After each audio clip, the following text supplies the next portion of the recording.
15 minutes with 3 minutes given to each speaker. As a courtesy to the speaker, I'll have my timer on my phone out, and when you get to 2 minutes and 30 seconds, I'll just quietly say 30 seconds, which is a reminder that you have 30 seconds to wind up your thoughts. Public comment is limited to items on the agenda for the evening. Participants, if you would please introduce yourselves by name before beginning. And participants should also address the whole board, not particular board members or other staff members. And board members will not respond, as public comment is not a question and answer session. Do I need to make a motion. We can make a motion to extend it if we'd like to. I'll make a motion to extend to allow all 10 speakers. There's a motion on the floor made by Leslie, seconded by Shelley, to extend our time past 15 minutes to include all 10 speakers. Is there any question or discussion on that?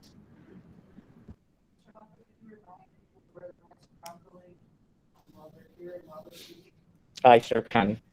Thank you, speakers, when you're up at the podium, for wearing your mask. Hearing no discussion, all in favor respond with aye. Aye, and opposed, nay. Motion carries. Thank you. We'll start with Mike Fran.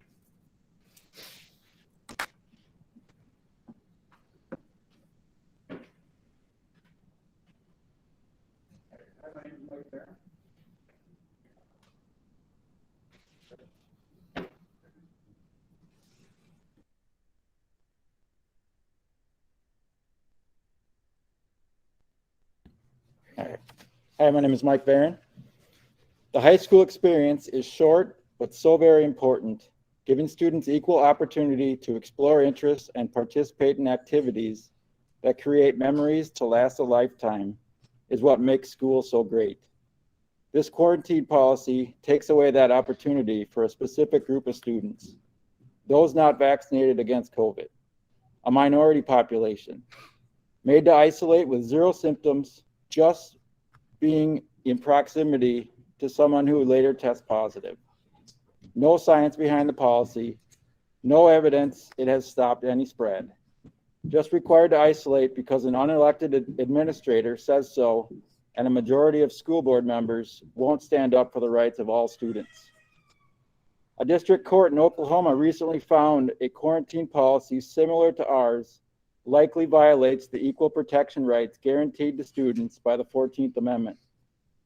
Equal protection says that a governmental body must treat an individual in the same manner as others in similar conditions and circumstances, meaning all students with no symptoms should be treated equally and have every right to attend school in person with their peers. I hear all the time to follow the science. Okay, let's follow the science. The definition of science is knowledge based on facts learned through experiments and observation. The experiment was vaccinating a majority of students against COVID to see if it would stop the spread. 77% of high school students are vaccinated against COVID, and cases are higher than they've ever been. Science tells us the vaccine isn't stopping the spread or keeping students from testing positive. The solution being recommended tonight is more of the same, but now everyone 18 and older, fully vaccinated but not boosted, are lumped in the group that must isolate, meaning high school seniors will have to get the booster just to finish out their high school careers in school and with their classmates. This isn't science, it's coercion. I'm calling on the board to remove the quarantine policies that discriminate against students based on vaccine status and enact common sense ones. If an unvaccinated student has symptoms, they should isolate, but only if they have symptoms, just as the policy stands for vaccinated students. Remove the new booster requirement for 18 and older. As a father with 2 kids in this district, it breaks my heart to hear about healthy students being forced to miss out on school activities because our school board voted for policy that intentionally excludes them. Fight for these students. Don't take away their high school experience to pressure them to take a product that we can all see isn't working as advertised. They all deserve to be in school. Make it happen. Thanks. Thank you, Mr. Varon. Next on the list is Mr. DeFore, Dan DeFore. Hello, I'm Dan DeFore. I'm a resident of Janesville and I live within the Milton School District. I assume you've all heard the well-known expression, Nero fiddled while Rome burned. As the story goes, in July 64 AD, a great fire ravaged Rome for 6 days, destroying 70% of the city and leaving half its population homeless. Nero was the emperor of Rome at the time and was responsible for not reacting in a meaningful way to stop the fire. What this expression is intended to convey is to do something trivial and irresponsible in the midst of an emergency. This story reminds me of the Milton School District leadership team as it relates to the handling of the 2-year-long COVID experience.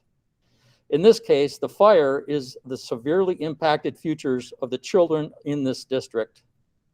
Based on the last DPI scorecard report, about 6 of 10 students cannot perform at grade level in English language arts or math.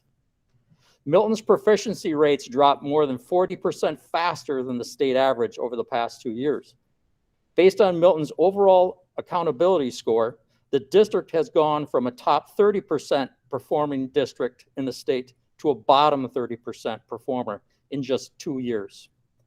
Unsurprisingly, an article in the Milton Courier stated recently, students are having mental health issues so severe the district is bringing in outside counselors and therapists to help pandemic troubled students in Milton schools.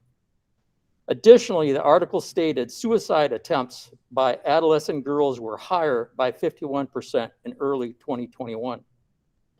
Additionally, teacher morale is at an all-time low, according to veteran teachers within the district. Now, for the trivial and irresponsible portion in the midst of an emergency, let's talk about the emergency. It's not COVID.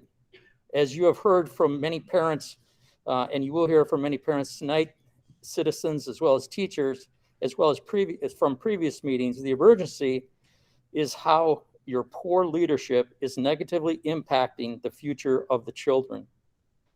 Tonight, we hear about the new proposed COVID safety protocol metrics, which conveniently allows the board from having to discuss COVID protocols over the spring election cycle, but continues the now proven useless universal mask policy, which acts to exacerbate the true emergency they created. This leadership team continues to fiddle, while the futures of these children are negatively impacted by the extremely poor leadership. This must stop for the sake of the children.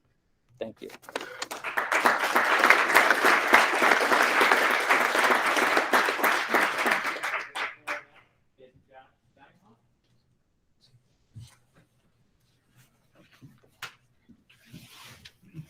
I haven't prepared anything, but I moved to Milton about 6 years ago, and we really enjoy the community. I'm not looking to blame anybody for anything. Everybody has their own decisions and why they make the decisions they do. But a long time ago, I was kind of ignorant to certain things that I'm not ignorant to anymore. And I see what's going on around here, and 2 weeks to slow the spread. It's a long way ago, or a long time ago. And I want nothing more than my children to be safe and my family to be safe. I remember when this all started, I pulled my kids out 3 weeks before anyone pulled their kids out of school. And since then, my views have changed drastically. The information that we're all getting isn't the same. A certain person has one view as they get their information from one person, another person has other views and they get their information from somewhere else. But if you don't know where to look, this information has been censored. Doctors, virologists, epidemiologists, they're raising the alarm right now. This is a time that we all need to look very carefully at what's going on. If we do not make a change right now, we're all going to be in serious trouble. And the people that suffer are going to be our children. And that's where I have to speak up, because not just my children, everybody's children. And this is a chance we have in our community to make a difference and make a change. I mean, look at us all. I mean, this is how I feel like my son feels every day when he comes to school. You know, separated, you know, can't see his beautiful face anymore. You know? I just want this consideration and to get rid of the mask mandate, and anybody who considers getting their children vaccinated, don't. It's a very dangerous thing we're into right now. And I plead with everyone to do their research, not on Google, you know, go to BitChute, you know, Dr. McCullough, go to Highwire, Del Bigtree. I mean, look at the things, look at the information they're putting out there. We're talking, there's a tsunami of information now. And if you get your stuff from Google and you get your stuff from CNN or the local news or even the CDC, you're going to be on the wrong side of this. And I plead with you because I'm sure the people that do get their information there have children too. So that's all I have to say.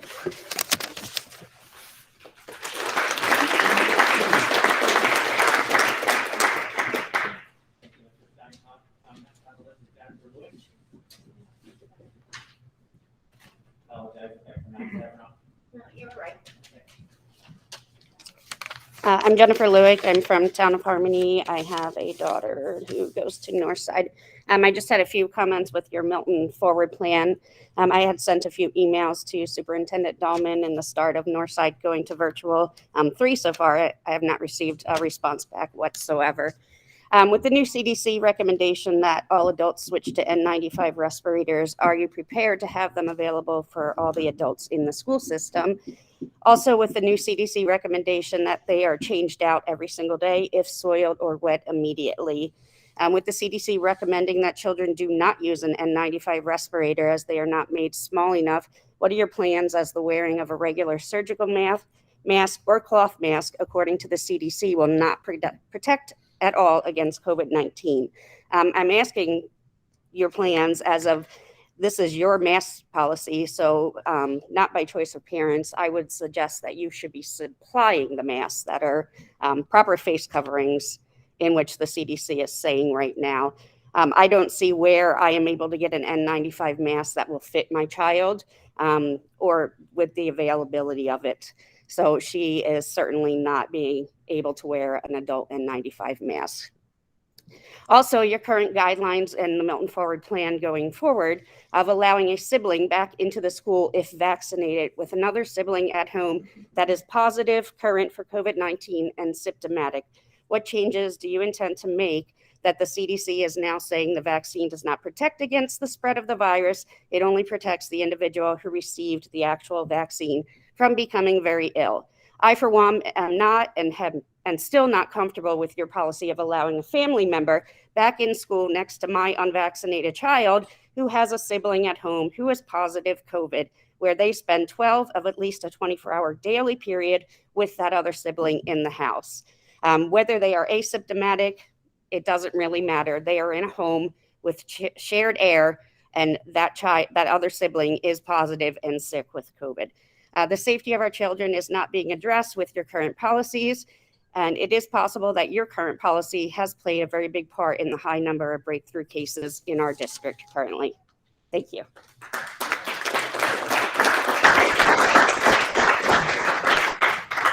Thank you, Ms. Lewick. Next on the list is April Yohanan.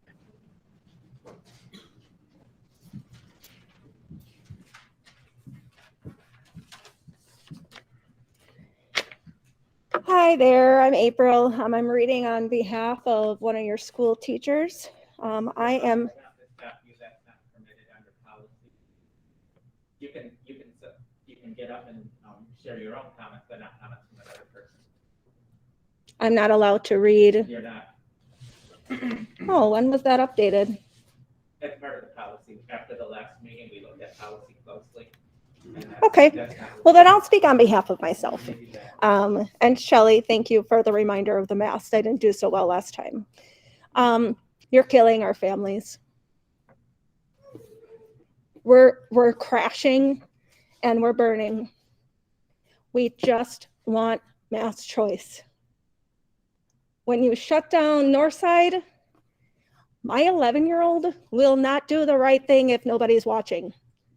So if you send him home and he's supposed to go online, I need my other kids. I work full time, so does my husband. So I have to pull out my high schooler to stay home with him. I'm not even sure how many days she's missing this year, none of which she's been sick. My son hasn't been sick. None of us want anybody to get sick. We're all going to get COVID if we haven't already. Has everybody had COVID in here? We're doing pretty good. We're doing good. Please unmask our kids. I ask my kids and I actually beg them, can I please pull you from this district? I used to work for this district. I was incredibly proud of this school district. It's been 2 years. We're exhausted. It's time to unmask our kids and let's move on. I have to imagine that you do care about our kids' health. It's got to be something else too. It's a real easy pawn to just put it off on Rock County. This is getting ridiculous. So please unmask our children. Stop quarantining the healthy. They feel like they have the plague. People don't even want to spend any time around a healthy child. And I've had multiple times where my child will come home and their staff or somebody in the school tells them, you shouldn't see your grandparents over Christmas because what if you get them sick and what if they die? The amount of pressure that is for a 12-year-old child to carry with. So what if their grandparent does get sick? And what if they do die? And what had nothing to do with their grandchild? Those kind of comments need to stop. I've heard of a handful of kids ODing on bottles of Advil because they don't know how to cope. This isn't helping. Please unmask our kids.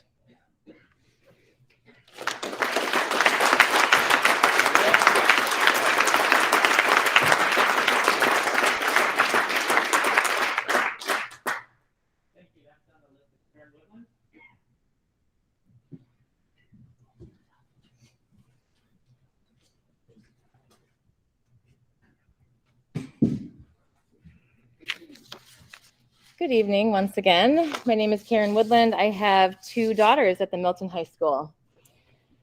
So tell me you created a vaccine mandate without telling me you created a vaccine mandate. The answer is this policy right here that our superintendent is proposing tonight with regard to vaccination thresholds. This is manipulation and coercion. This policy is also a moratorium on public comment for COVID policies until the metrics are met. So basically, you'll just silence the community you're meant to serve until your demands are met. This policy serves one purpose, to divide the community and coerce vaccination by pitting us against one another. It's despicable. I'm still trying to make sense of the data that was presented in the board docs with regard to the districts and active cases per 10,000. Every school district listed here has experienced an increase in cases. What's not clear on this is that half of these schools have some form of mask choice, and their numbers are much lower than ours. Milton now has the highest numbers and the most restrictions. Tell me again how this is an indication that we should double down on the mitigation strategies that are clearly not working. I mean, if we just mask a little harder, right? Masks were in the news a lot the past couple of weeks, including one characterization that described them as little more than facial decoration. This board voted to remove masks last month. You said the goal was to give the younger grades the time needed to become fully vaccinated, and you have. This board should keep their word and refuse to let the superintendent bully parents into compliance with the biggest medical experiment ever designed. Let's finally leave the disgusting facial decorations behind. They're clearly not helping, and you're crippling an entire generation. Milton parents, I respect and fully support your informed decision to whatever you feel is necessary for your child. As parents, we should each get to make that choice. Before you vaccinate your healthy child with experimental gene therapy, please look up the story of Maddie DeGarry. She's a 12-year-old girl with her whole life ahead of her when her family enrolled her in Pfizer's clinical trial. Now wheelchair-bound, she receives all of her nutrition through a feeding tube. She was so severely injured that she could not complete the trial, so her data was conveniently left out. When you're done there, take a moment to look up the vaccine injured group that Senator Ron Johnson assembled in Washington, D.C. on November 2nd. You'll hear stories, heartbreaking stories that no one should ever have to tell, much less endure. Then, if you're not too sick to your stomach, do just a quick search for the company who has paid the largest fines in history for lying and manipulating data, and try not to be surprised when the answer is Pfizer, with a staggering $2.3 billion paid in fines for false claims. J&J right behind them with $1.4 billion. Unbelievably, they've been forever released from liability for this product. They don't care if their experiment hurts your child. Don't be like Maddie DeGarry's mom.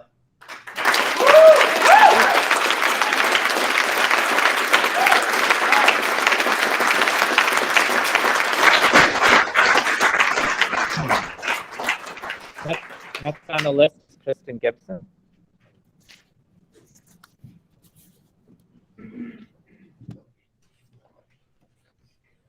Hello, my name is Kristen Gibson. I am a mother of 3 boys, 2 of whom are in the district. I am here in regard to the proposed safety protocol metrics sheet that will be discussed tonight. Specifically, I am concerned and confused to see that there is a vaccination chart that ties district student vaccination rates to the review of COVID protocols. This is concerning to me because it comes across as enticing students and families to make a vaccination choice they would not normally make or feel comfortable with, in the hopes of having the opportunity to possibly breathe without a mask at school. I believe this is a dangerous path to go down.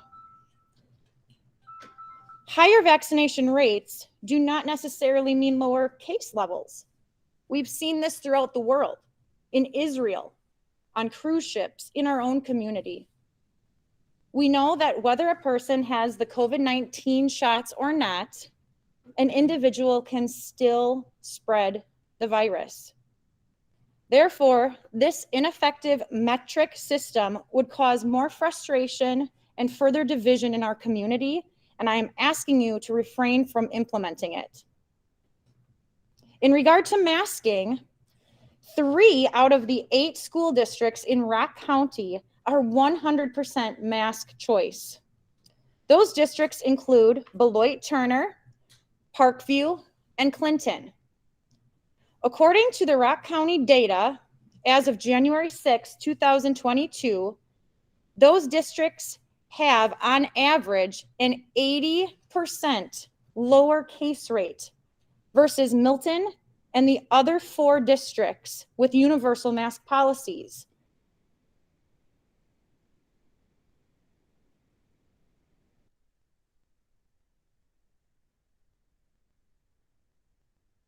%80 lower in case rates.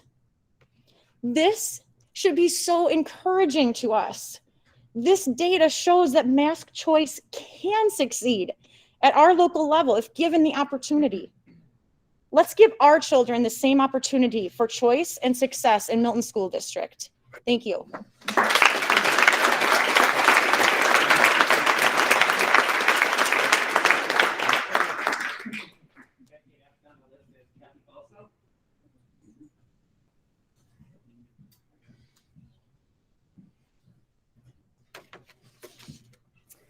Thank you for the opportunity to speak this evening, board members.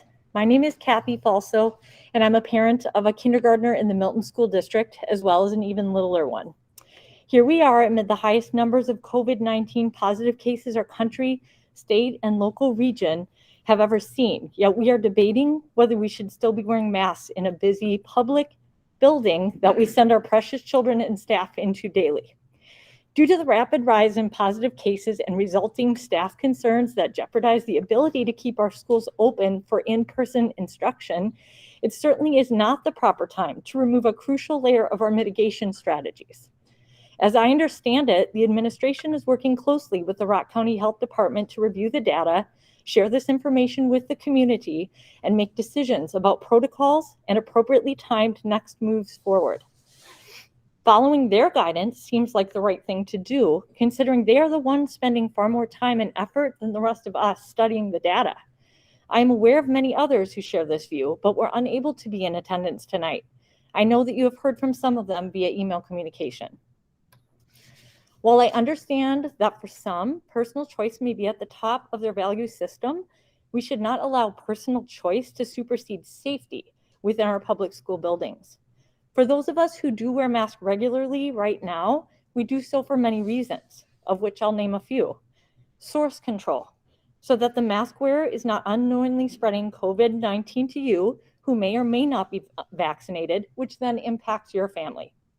Protection of oneself and one's family members who cannot be vaccinated yet, who are vulnerable medically. And because that is what is being requested of us in these special times under these special circumstances by the medical community and health authorities.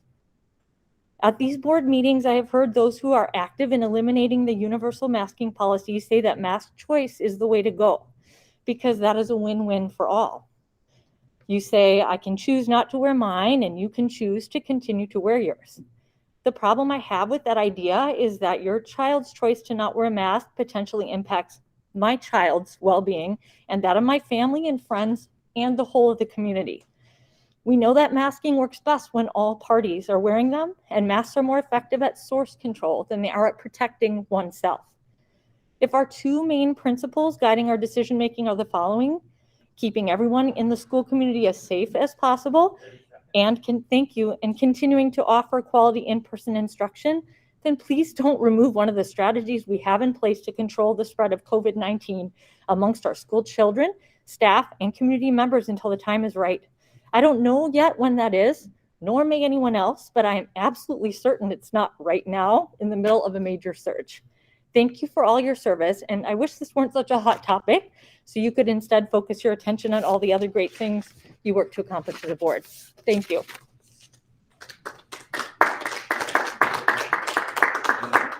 you, Ms. Palmer. Next on the list is Amy Holden.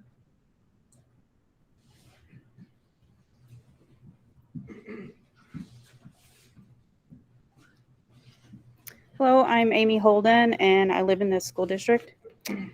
Tonight, Mr. Dahman will go over the Rock County active cases report.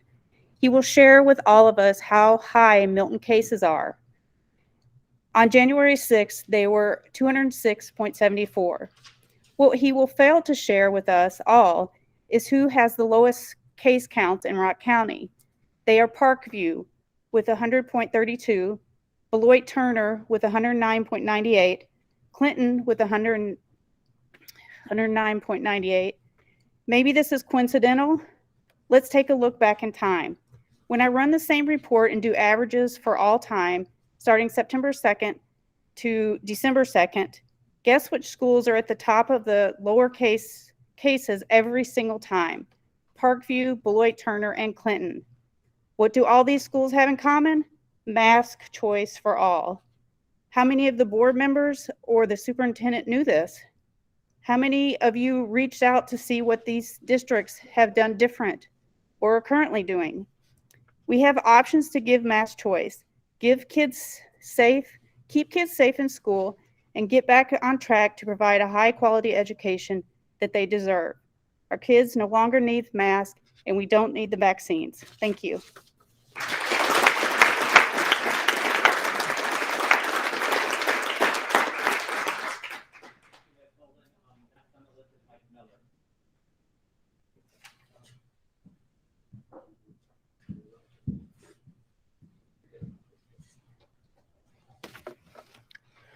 Good evening. My name is Mike Miller. My wife and I have two children that attend school here in Milton. I would like to start off by thanking the few of you that continue to fight for the rights of all of us parents and students combined. You haven't caved to the pressure of just following in the footsteps of the masses, but rather you choose to think for yourself. As for the rest of you, I and many others just like me see nothing but disappointment and failure. I have not attended every single meeting, but the ones that I have left a very ill feeling in my stomach. I watched as our elected board members just simply stood by and allowed every whim of the superintendent to be instated as if it was law, a man of which comes off failure from his last reigns as acting superintendent. Is that really what you all want for our community? The protocol that is being pushed upon our district is a joke at best. It will tear our community apart and is being pushed by a man that isn't even part of it. I guess that's why he doesn't really care what happens as long as he gets his huge paycheck. At any other workplace, when someone's performance has failed this badly, they would be fired. In this case, his contract will likely be extended and will probably get a raise handed out to him at our expense, of course. So let's take a look at this protocol for a minute. Let's start with the most insane part. 90% jab rate being of one of the conditions before the board can even discuss COVID protocols again. I know this is just one of the ways there, but it shouldn't even be a discussion. Having an experimental shot pushed on our kids is not something that I or anyone should be giving you the right to do.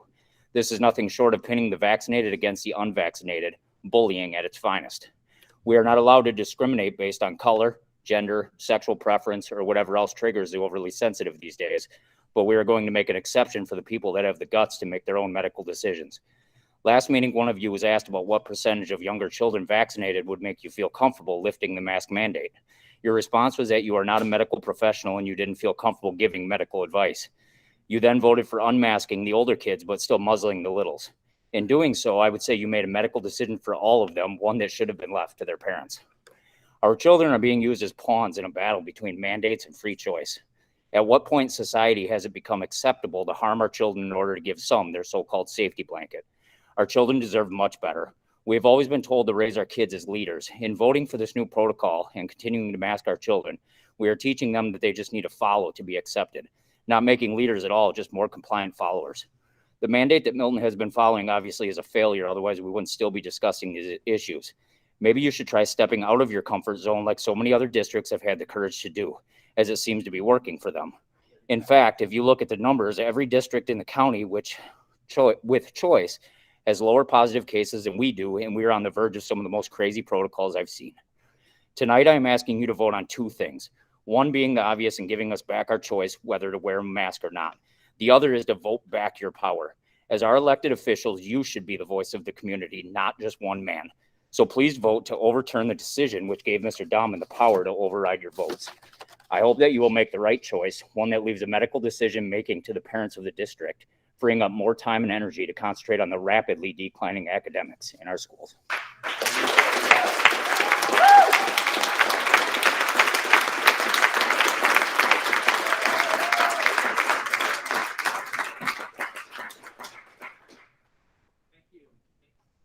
Moving on to item number 2, superintendent update. Mr. Dahman, I will turn it over to you.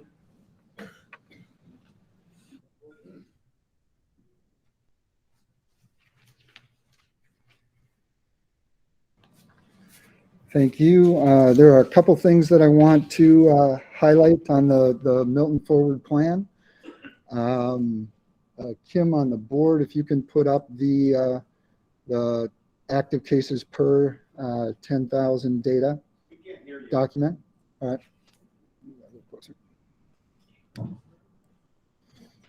I can hear just fine in the back row. I'll use my microphone. I'll use my microphone, and that should help everyone. In the document on the active cases per 10,000, I'll be highlighting some of the data that's there and in other places. There also is a memo in board docs, and I want to highlight some of the information that's in the memo, and we'll bounce between the information and some of the data pieces that are available. In recent weeks, our district and surrounding community have seen a dramatic increase in both the number of positive COVID cases and individuals who are required to quarantine.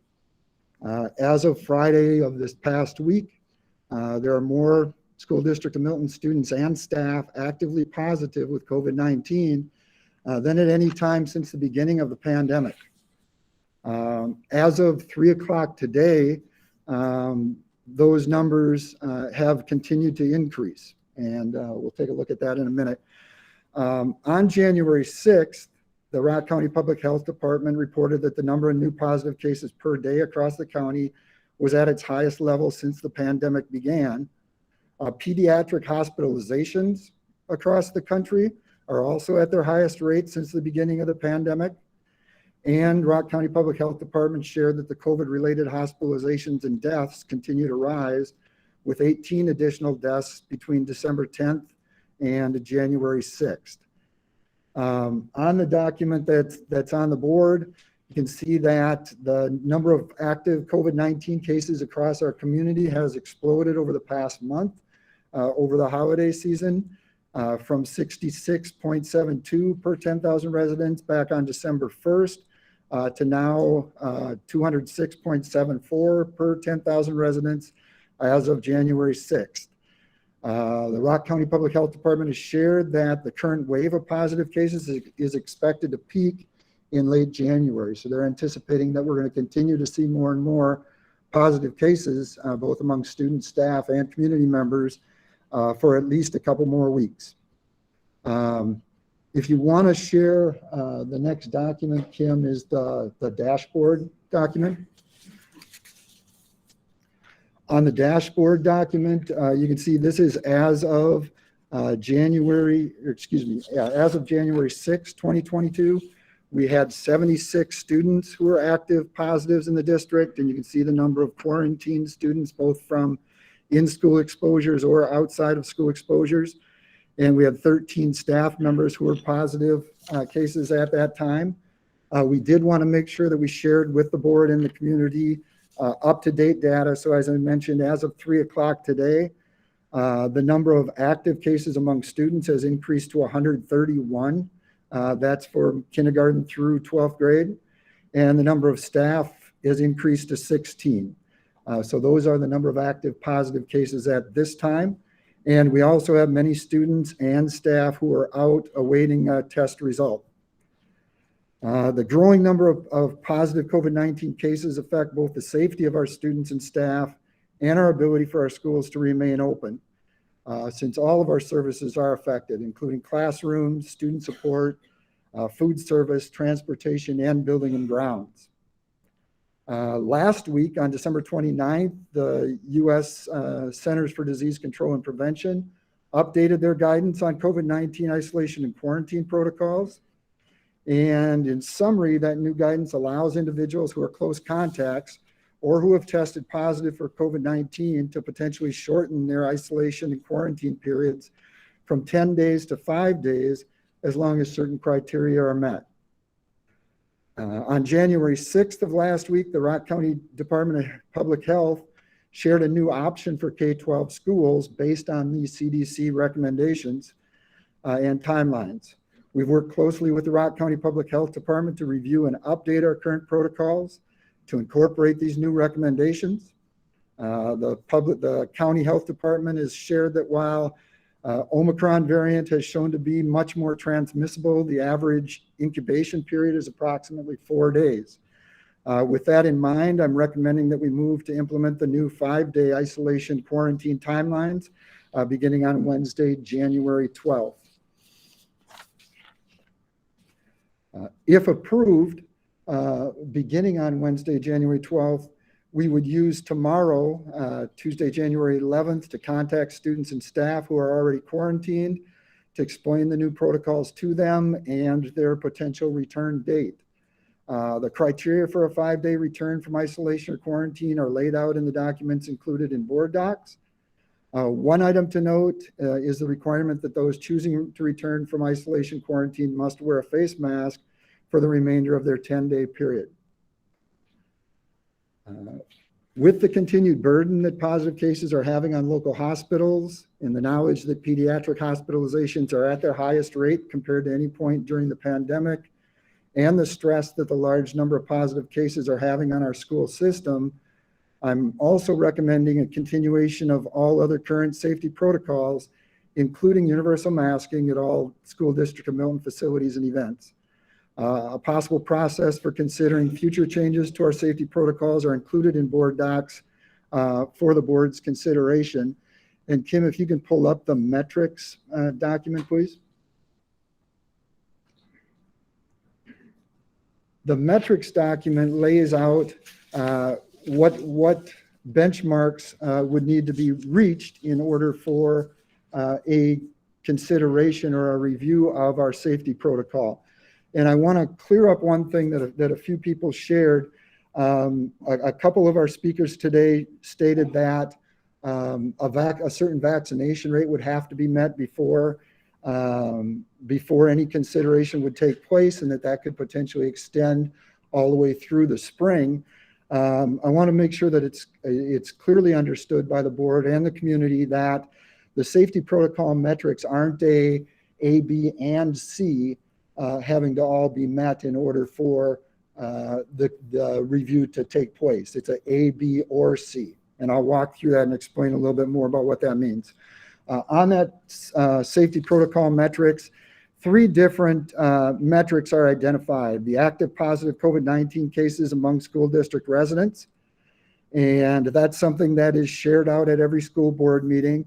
And highlighted in the document are the last 8, the current count and the last 8. So you can see going back to late October at 43.47 positive cases. You can see that it stayed, although it increased at a fairly slow amount through November and early December. But then on December 9th, as families were coming back from Thanksgiving break, that came up to 93.51. By mid-November, 127. By late November, 143. And now, as our students and staff and all of our residents are returning from the holiday break, that's up to 206.74 positive cases per 10,000 residents. The metric that's tied to that would be if the number of active positive cases either moves below 125 or above 175 for 2 consecutive weeks, the district will review the safety protocols that are in place at that time. If the number of positive cases, active positive cases among district residents continues to increase at the rate it is, the board may want to consider increasing our safety protocol.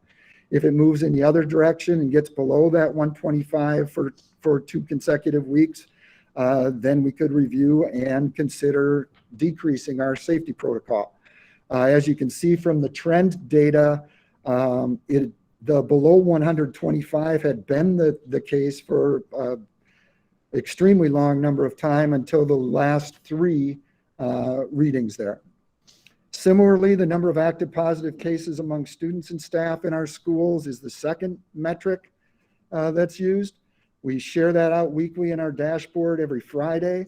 You can again see on the second page there the history, and it mirrors in ways the residents to the district data, in that it stayed fairly steady for quite a while, saw an increase when we came back in mid-November, or excuse me, in mid-December, and then again coming back after the holidays, an increase at the time that this data was put together of 76 positive cases for students and 13 positive cases for staff. And again, now those numbers as of today are 131 positive cases for students and 16 positive cases for staff. The benchmark that's tied to that would be if the number of positive cases goes down to the level that it was a little over a month ago, to below 50 active positive cases among students or staff, or it moves above 100 for 2 consecutive weeks, the district will review the safety protocols that are in place at that time. And then the third metric is the vaccination rates. And you can see there that the number of school-age children who are fully vaccinated at those different age groups are 33.9% for our 5 through 11-year-olds, 58.2% for ages 12 to 14, and 77.2% fully vaccinated for ages 15 through 18. And the definition used of fully vaccinated does not include any boosters. It's having the full initial series of whichever vaccination took place. The levels to review the protocols at each of those age levels are 50% for ages 5 through 11, 70% for ages 12 through 14, and 90% for ages 15 through 18. But I want to again reinforce that none of those vaccination metrics would need to be met for us to review our safety protocol. If either the active positive cases among school district residents or the active positive cases among students and staff, or the vaccination rates are reached, if it's approved in that manner, then that would trigger the review of the data. So just to review and recap some of the information that I've shared, the positive COVID-19 cases are rising rapidly among our students, staff, and community. The resulting staffing concerns threaten our ability to keep our schools open for on-site instruction, and keeping our schools open for on-site instruction is extremely important for us. The new isolation quarantine timelines will allow students and staff to return to school or to work sooner, provided they meet the stated criteria. And continuing with our current safety protocols will both help protect the safety of our students and staff, as well as increase our likelihood of maintaining on-site instruction. So there are 3 recommended motions that are listed there, and I'll turn things over to the board for questions and comments. Yeah, I've got a few. You said that you've made this comment a few times, pediatric hospitalizations across the country. Do you know what the pediatric hospitalizations are in Rock County? I don't know what the specific pediatric hospitalizations rates are in Rock County. The news came out just within the last couple of days that those pediatric hospitalizations are at their highest level from throughout the pandemic across the U.S. I do know that the pediatric doctors that serve Milton students are strongly in favor of keeping our current masking protocol and all of our safety protocol in place. Okay. You stated that there were 18 deaths between December 10th through January 6th. Is that supposed to be like the highest number we've seen? The increase or the? Yeah, it's 18 total, right? And can you ask the question one more time? Sure. Between December 10th and January 6th, you said that there were 18 additional deaths. Is that the total that there were? 18 between that time? 18 additional COVID-related deaths between that time period. Okay.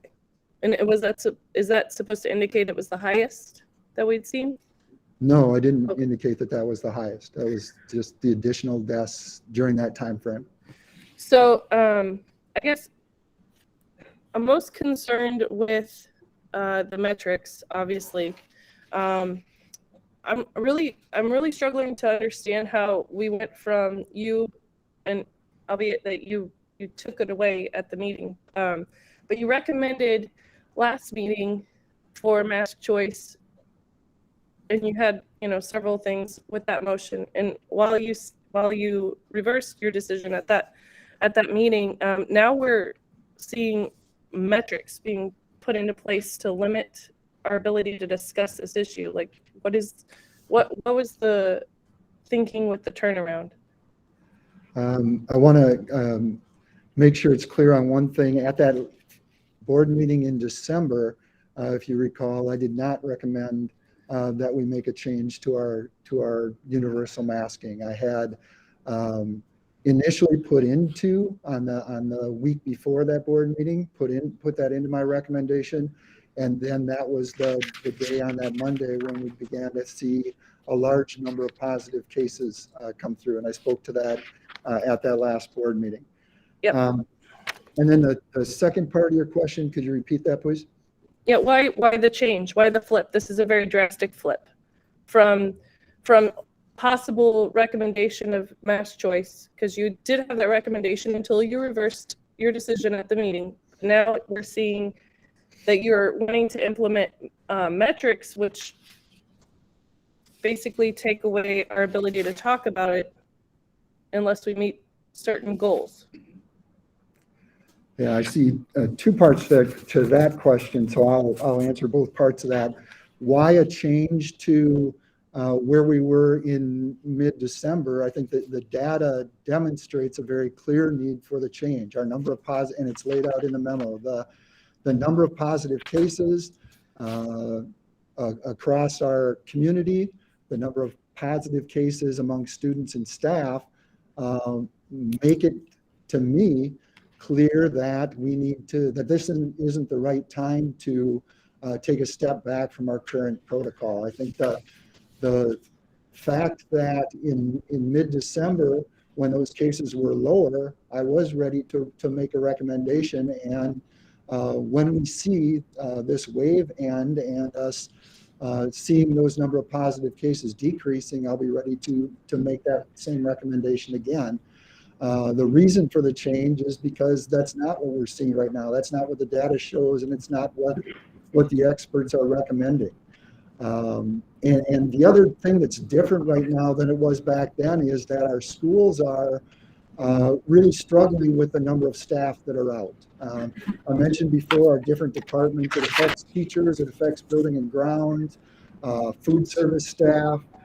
We've had to make changes to our transportation, and although those aren't our employees, our partnership with Philly Lightway requires having bus drivers available to get kids to and from school. So one of the things that I wanted to do if this question came up was ask a couple of our principals to come up and share a little bit more details about what that looks like in our schools and what not just our admin team, but all of our teachers and all of our staff are dealing with. Because if the number of positive cases continue to rise among staff, we won't have the ability to keep our schools open for on-site instruction. And it's vitally important that we do everything that we can, especially for our youngest students, to keep them in school. We've heard that repeatedly from families, and that's very, very much at the forefront of our decision-making. So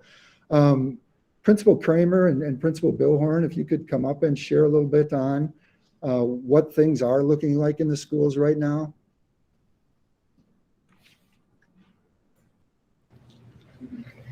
Good evening. I'm just going to take a couple minutes, myself and Mr. Billhorn, to help maybe build a little bit of perspective for board members and what it is down at the, I'll say ground level or down in the trenches where we're doing the day-to-day work. Sometimes that can be a difficult thing to do because if you're not there, it's hard to understand. Much like if you're to watch the news and see earthquake, flooding, right? You can empathize with those people, but if you're not there where it's happening, sometimes that can be difficult. So having said that, I'm going to think about having a sub in our building, a substitute, no matter what position it's at. You know, back a couple years ago, there's always a ripple effect.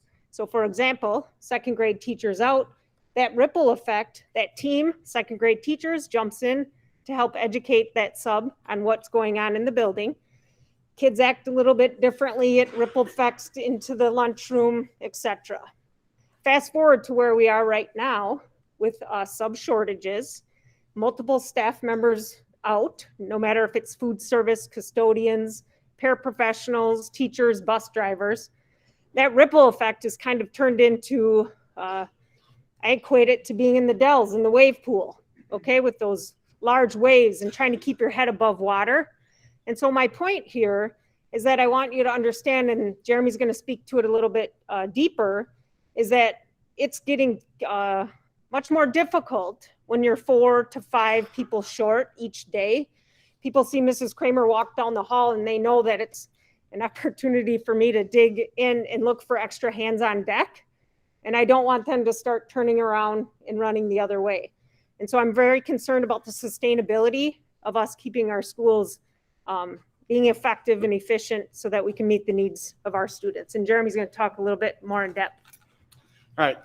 Thanks, Jen. You know, Mr. Dahman asked, to kind of describe what has it been like with large numbers of students and staff gone. And, I guess I want to say too, what the examples that I'm giving and Jen is giving, this is not just at the middle school or the high school and at East, this is reflective of the entire district. And, I'll give an example. Last Friday was this is the busiest we've been in the last 2 years, last week and this week with regards to the pandemic. Last Friday, we had 7 unfilled teacher subs or positions, teachers that did not get a sub. We had 5 paraprofessionals that did not get a sub. And so what does that look like? What does that really mean? Well, it starts about an hour and a half before the school day starts. When you start to many of those were the morning of, but staff were sick, and you realize that subs are not going to take the position. And you begin to organize what that coverage can be. And it is in the high school, we can do interfaculty subbing. That's teachers that, we have a 5-period day plus a study flex, but teachers teach the study flex in 4 class periods. They have 1 period prep that I'm going, and I ask large numbers of teachers not to take their prep that day, and they teach those classes. Last Friday too, it wasn't just interfaculty subbing. All the administration team taught classes. I had Matt Gosdek from food service, Ryan Ruggles, and his assistant Jessica Sheets came down from district office. We've had members from district office and all our admin team that help serve lunches as well. So our mornings are circled around first getting staffing set, and it's as challenging as it's been. It's despite a great job that we have had HR has done trying to secure subs. That's not the issue. It's just that this is a special season right now, and it's a challenging season right now. Beyond this, just the staff, then it's also just working with the information coming in of students. Last Friday, we had 237 students are absent at Milton High School. Okay, currently we have 53 students that are positive at Milton High School. And, so what does that mean? It's the contact tracing. It's the questions that are asked. Each one of those are individual students. They each have an individual schedule. So that's communicating with each of those individual students what their return date is going to be, what their homework assignments are going to be, communicating with, in that case, 53 different sets of teachers that all have a different schedule about how to work with how to get their work when they're gone. It's also 53 different sets of students that are going to miss things. They're going to miss the show choir competition. They're going to miss the band practice. They're going to miss that game. They're going to miss those opportunities. We have many people in this room that I've had to have that conversation with, which we've talked about. What does that actually look like? And those are disappointments. And sometimes it's been a long season right now, and working through that every single day. I commend my staff at the high school. I commend the staff in the district. We have distributed job duties too. There's 5 people at full time working last week and this week, working on trying to get all the data correct between Brittany Coots, the district nurse, her assistant, Heather Jones, our administrative assistants in the high school, and now admin as well, that work on getting everything straight. That's our job, right? That's our job. But if you want to know what it's like right now, that's what we're experiencing. I'll also say too, our athletic director, activities director, Jessica, and his coaching staff, administrators, their advisors do an amazing job not knowing who is going to be there next. But we try to create, I was mentioned before too, that in high school, that's year 1 4-year experience. We do the best we can to have the best experience possible. It's certainly with the amount of time, staff and students that are gone, it does create that challenge. So I guess if there's any questions you have for Kramer or I, we'd be happy to take them. I think that it's indisputable that you guys do a phenomenal job, and this is not an easy time for anyone. I don't think I'm arguing that. I need to rephrase my question, I guess. You went from the possibility of recommending mass choice to now you're putting metrics on us with the ability to be able to even just discuss this issue. This is an ongoing situation. You've said it multiple times yourself, where this is all changing. Every 2 weeks it could change. So why are we limiting the number of times that we can discuss this, or the number of opportunities that we have to discuss this?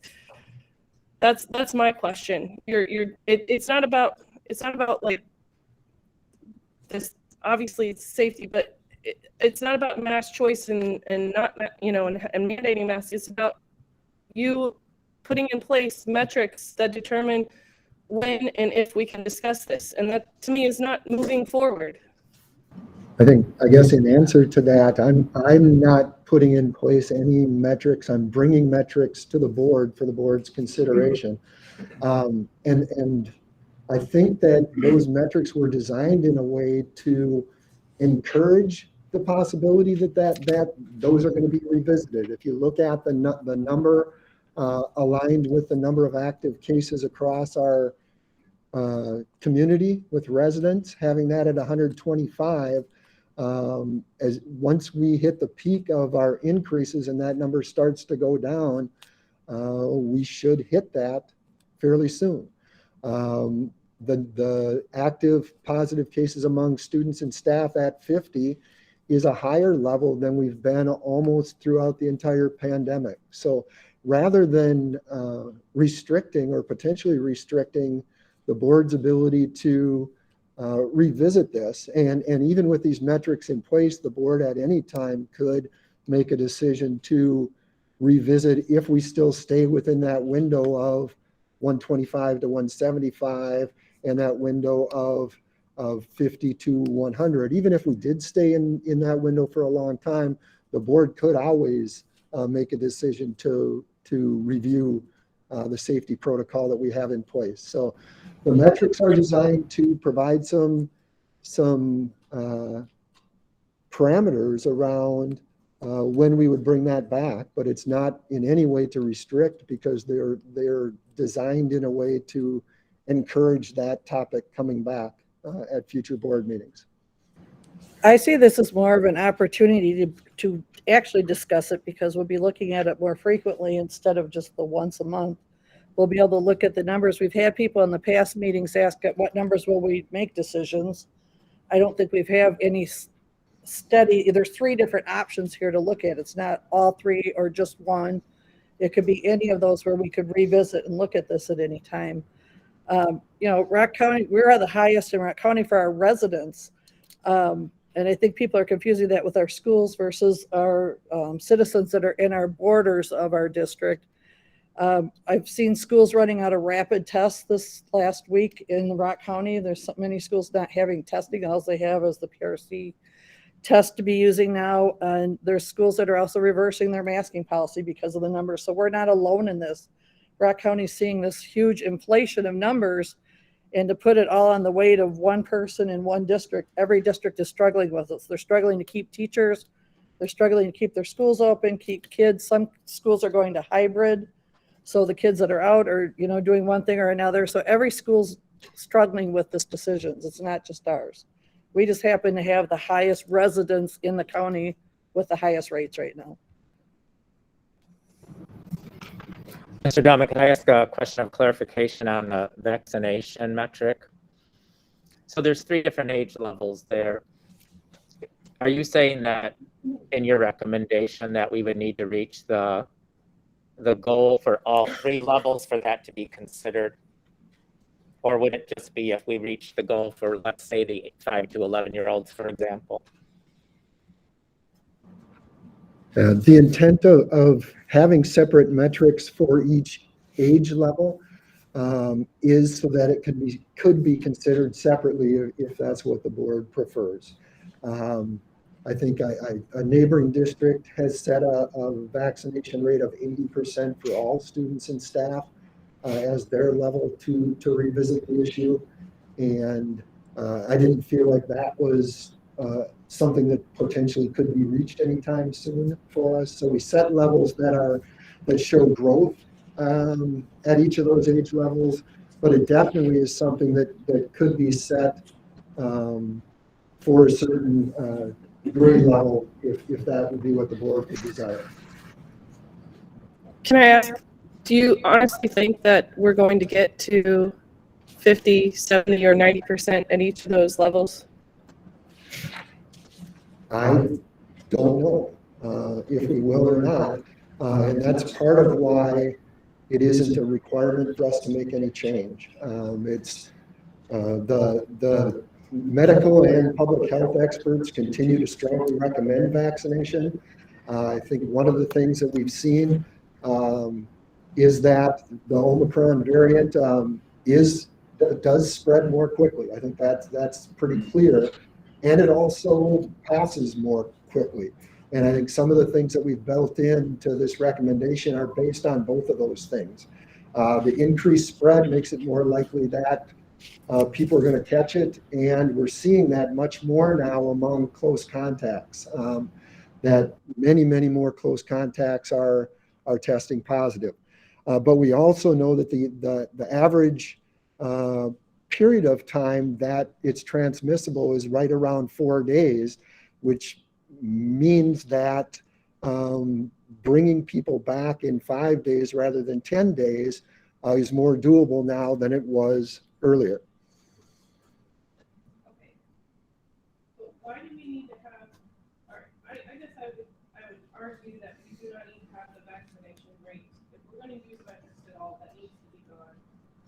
because we know for a fact that people with the vaccine can still transmit the virus. The CDC said it back in August, and the director of the CDC did.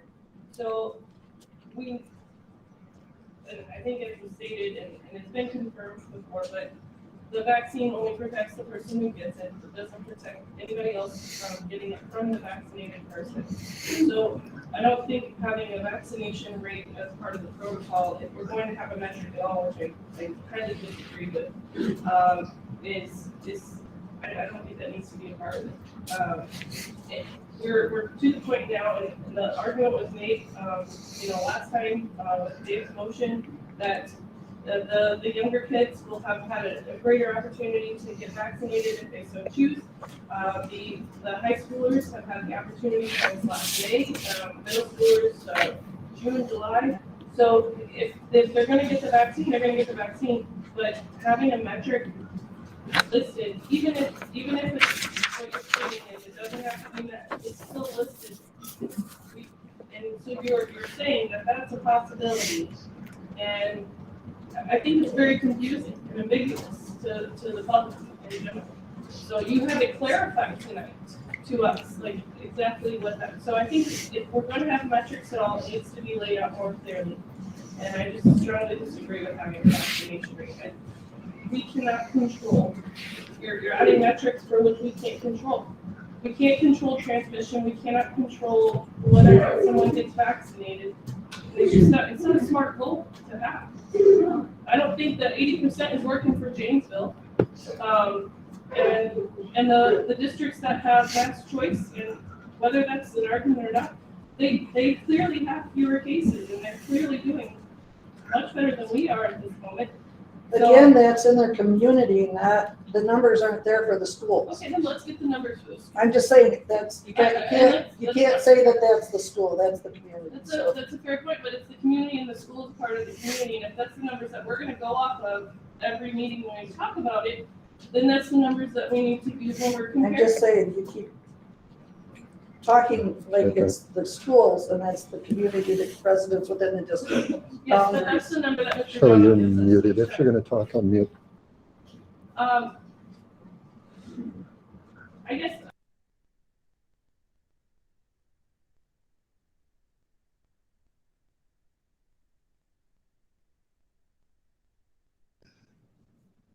I just don't think that we need it. If you want to take away mass choice because you don't feel that it's the right time, and the board decides that that's what we want to do tonight, that's one thing. But we're not at a point where we need to add anything to limit discussion or even moderate discussion based off of where we're at with our numbers and vaccination percentages. So. Leslie, I understand where you're coming from, but although it would be preferential that the vaccine rate would go up, nobody's required to. What's that? Yeah, use your microphone. Oh, sorry. I thought it was on. Sorry. There we go. While it's certainly preferable if additional people got vaccinated, no one has to for these benchmarks to be met. I mean, if another person doesn't get vaccinated, if the cases decrease, I mean, I think this is really an approach to mitigating the current variant. And to Shelley's point, the part we do control is in some fashion is the number of students and staff that are infected, and that's being addressed directly there. And looking at our community, that's being addressed there as well. So while I don't know that we're going to get to 90% in any age group, that doesn't have to occur for the rest of these things to come to pass. And I think taken as a whole, the or is really the key item there.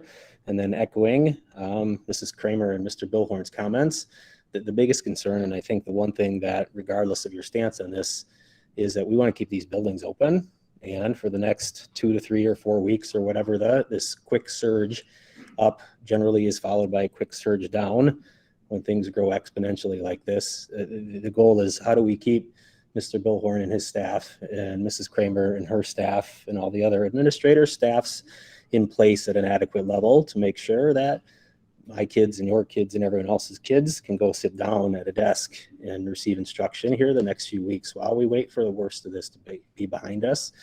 So again, I understand what you're saying with, can we hit these numbers on the vaccination rates? And I understand your frustration with them because they are high. But again, we don't have to meet any of them, and I would prefer that we did, but it's not a requirement that they be met for us to revisit this. And to the earliest point, we can revisit this at any time. If we decide to talk about it, we can talk about it. But these are other benchmarks, and we've had people in the audience in past months and weeks say it would be great to have some kind of benchmarks to look at. And here are some, and up until the last few weeks, the first two benchmarks have consistently been within the realm of where we've been at. The only exception being here since mid-December until the present.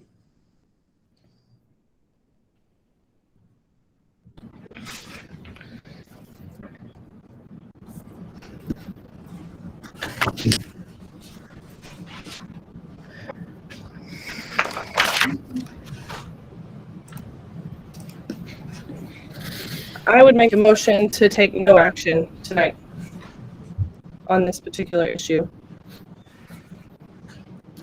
There's a motion on the floor to take no action tonight on this particular issue. Is there a second? Mike, you hear me? Hearing none, the motion dies. But then, Mr. Hoffman, could you ask people to put their masks up there? Respectfully, I would ask everyone to properly wear their mask, please, over nose and mouth. Thank you for complying. I would remind the board that there are 3 suggested motions for the things that were just presented to us in the discussion we've just had. Rich, I'd like to thank you for putting all this info together. I'd also like to thank Jen and Jeremy for sharing with us tonight. I've heard many stories from people all over the community, a lot of staff. And I know that there are a lot of people working hard, pulling double duty in order for us to keep our schools open, whether that's bus drivers, teachers, paras, food service, whatever. So I just wanted to give a shout out to thank all those people for allowing us to keep our schools open. I definitely think that now is not the time to be loosening our protocols. And so I'm going to make the recommended motions. I'd like to make a motion that we implement the new isolation quarantine protocols as presented, effective January 11th, 2022.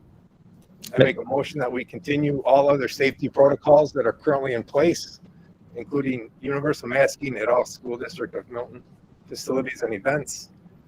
And I also make a motion that we adopt the safety protocol metrics as presented. Before we move forward on any of those, Mr. Dahman, I believe I heard you say that you wanted the first motion to be January 12th. Is that correct? Yes. Initially, we're looking at January 11th, and then determined that if that is approved, we would need to get in touch with the staff and families to update them on the new timeline. So I would recommend that be amended to January 12th. So Rick, for the record, could you restate that using the January 12th? Just the first motion, yeah. I make a motion that we implement the new isolation quarantine protocols as presented, effective January 12th, 2022. Thank you. So just for procedural clarity, could we do these one at a time, please? So let's just stick with the first one. The motion on the floor made by Rick is to implement the new isolation quarantine protocols as presented, effective January 12th, 2022. So the motion's been made by Rick, seconded by Shelley. Is there any more discussion? Any questions on that particular motion? I do.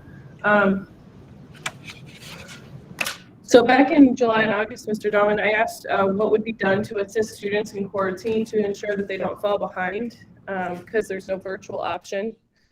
There was no plan put in place, and I've received word from many in the community that their children are suffering because they have no good communication, because the teachers are under stress from having to work in the classroom and deal with the high numbers of students who are out or have been out. Do we have something that we could put in place that would sort of alleviate that stress on both students and staff?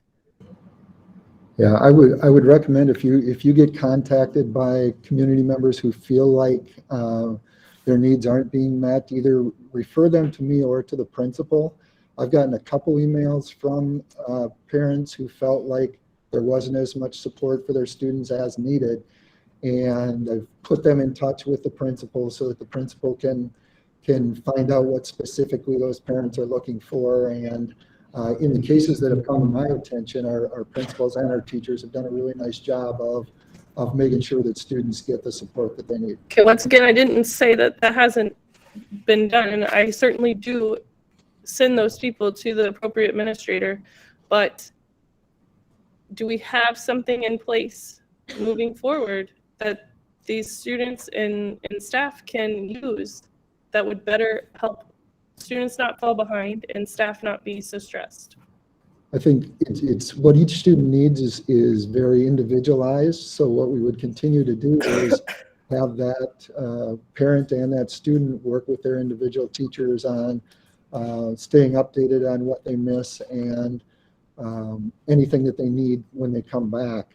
With the new 5-day isolation and quarantine guidelines, if that is approved, that would make that a much easier process, both for students and for staff. Yeah, but I would actually like to make an amendment to that motion. It's already been seconded. Yes, but I can make an amendment. Thank you. I would like to amend the policy to state that all students, whether they're vaccinated or not, must quarantine for the 5 days, given that we know that if you're vaccinated, you can still transmit and still contract the virus. That's not an amendment, Leslie. An amendment is a striking of a word or words or a phrase, not to change the entire motion. If this motion doesn't pass, you can make that motion. Well, so I'm striking the does not quarantine part of the first motion. The first motion is that we were dealing with, excuse me, to implement the new isolation and quarantine protocols. Yeah. So I'd like to strike the part where it says students do not need to quarantine and eliminate that portion of it. I don't see where it says that students don't need to quarantine. It says the motion that Rick made was moved that we can implement the new isolation quarantine protocols as presented effective January 12th, 2022. Okay, I see what you're saying. I'll make the motion after. Any more discussion or questions? Mike, I'd like to at least address a couple of different things Sure, as it relates to the motion, and I guess just in general overall. So I want, just as everyone else does in this room, for the kids to stay in school. Like, I think that is the most important piece here, and I want kids to be safe, and I want staff to be safe. We've received several emails from staff, and I feel like they are indeed a big part, almost the heart of the district, and their opinions and concerns, they're important as well. And I think Mr. Billhorn did say it well, this is a special season. And again, this is not the right time to remove the mask. I don't agree with tying vaccination rates to COVID protocol policy at all. I agree with Leslie. I think, and again, tying it back to then is, at that point, we can review protocol, or again, 1, 2, or 3. I don't agree with that. I think the board should indeed be able to address the mask choice every time we meet, if that's the case. But as it's been said, this group especially that's here in the room, you have asked us, well, what is the metrics? Give us metrics, give us metrics. So now that the superintendent has given some metrics, and again, maybe we don't like that, right? But again, we have to at some point. You can't have it both ways. I am trying to be the voice of reason here tonight. I'm going to make the best decision I feel with what I know right now, tonight, just like the rest of us. All of us are just going to try to make the best decision we can tonight. I have never made this political, and I won't. So if you listen to me or anyone else and you leave here and you're remotely half satisfied with my decision, then tonight that's probably the best I'm going to do for you. But the kids need to stay in school and they need teachers to teach them. And the numbers are telling us at this point, that is what is at risk here, right? Along with our kids' safety. So again, I won't support the motion if in fact we're tying vaccination rates to COVID protocol policy. I don't agree with that, but I can tell you right now that it is not the time to remove the mask from your children. And I don't know when it is, but it's not tonight for me. Thank you. Is there any more discussion on that first motion? All right, I will repeat it. Motion made by Rick that we implement the new isolation quarantine protocols as presented effective January 12th, 2022. It was seconded by Shelley. We will do a roll call vote. We'll start with Shelley. Yes. Jen? No. Rick? Yes. Mike is a yes. Leslie? No. Dave? Yes. And does Joe have the ability to vote? Joe, are you there, Joe? He should be able to vote in the chat. Can you vote in the chat box, Joe? And have you follow? I'll unmute mine so you can speak, Joe.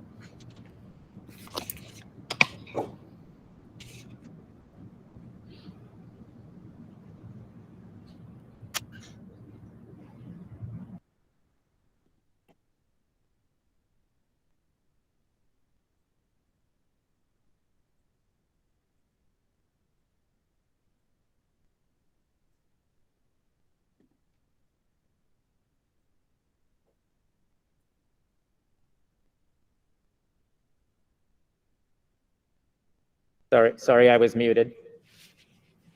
For the record, Joe's vote was a yes, and so that motion passes. So we will move on to the second motion. So the second motion was made by Rick that we continue all other safety protocols that are currently in place, including universal masking at all school district of Milton facilities and events. Looking for a second. It's been seconded by Shelley. Is there any other discussion? Questions? Have any of the board members here called or spoken to any of the other schools that have mass choice? Yes? No? I have had a conversation with a board member from Parkview. So how can have they explained how they are able to be mass choice and be, according to their community numbers, more successful than we are? I don't have the answer specifically to what it is. I'm substituting one of the districts, and I just don't, they've had a huge influx of cases. Okay.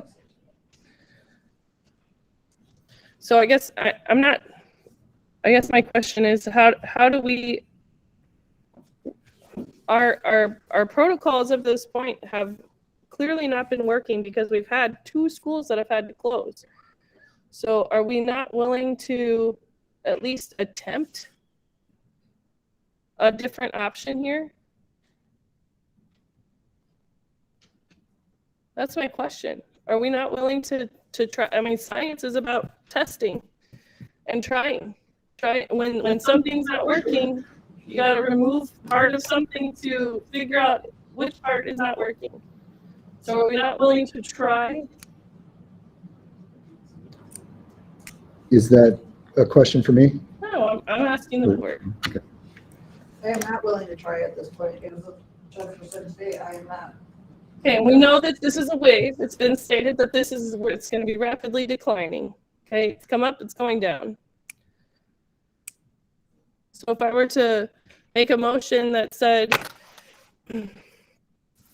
that we would allow mass choice for all students and staff beginning, I don't even know the date, January 24th, 2022.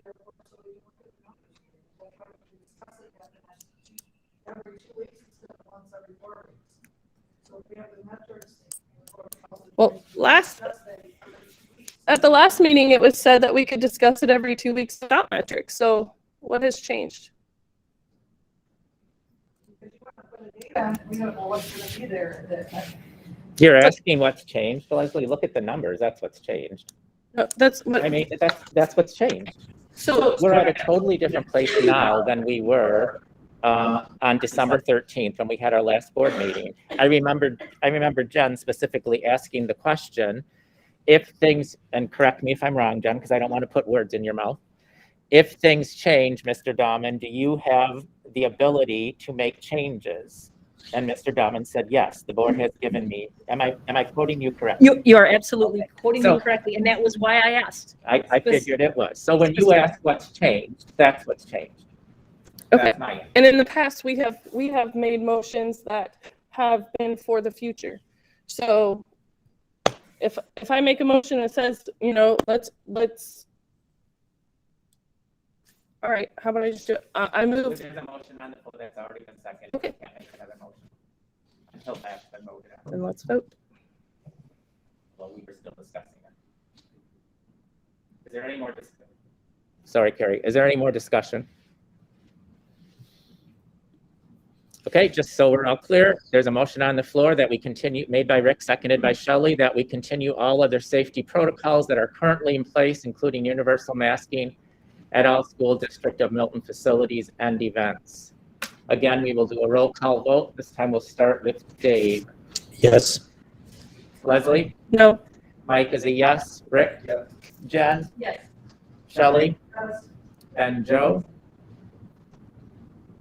Joe, for the record, is a yes. That motion carries. We are now down to the third motion that was also made by Mr. Mullen. The motion was to move that we adopt the safety protocol metrics as presented. Looking for a second for that motion. Okay, motion's been made by Rick, seconded by Shelley. We can open up discussion and questions.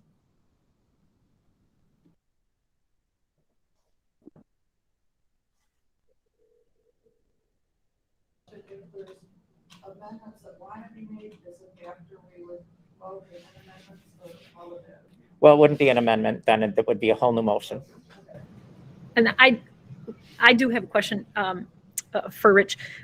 Rich, if one of these is met, it talks about, again, then being able to revisit it. If one of these was met based on the way that is written now, and if a motion is approved, would that give you the authority to go ahead and make that change? Let's say the numbers moved.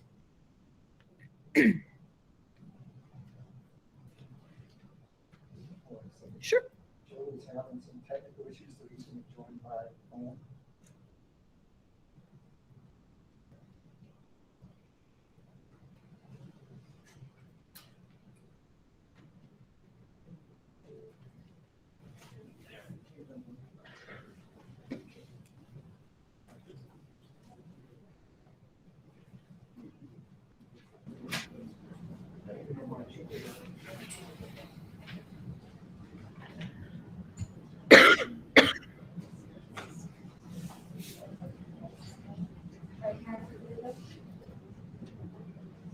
Okay, well, do you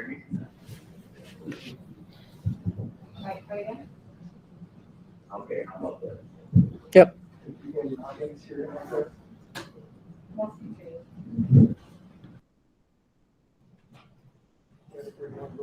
Sure, I would like to know again, if in fact this motion is indeed approved, do you then have the ability, if in fact the numbers drop to within the protocol, let's say this happens on Wednesday, right after we meet, do you have the ability then to change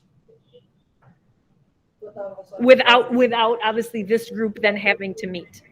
I do. Okay, thank you. And the board has given me the ability to make changes in either direction on our protocol.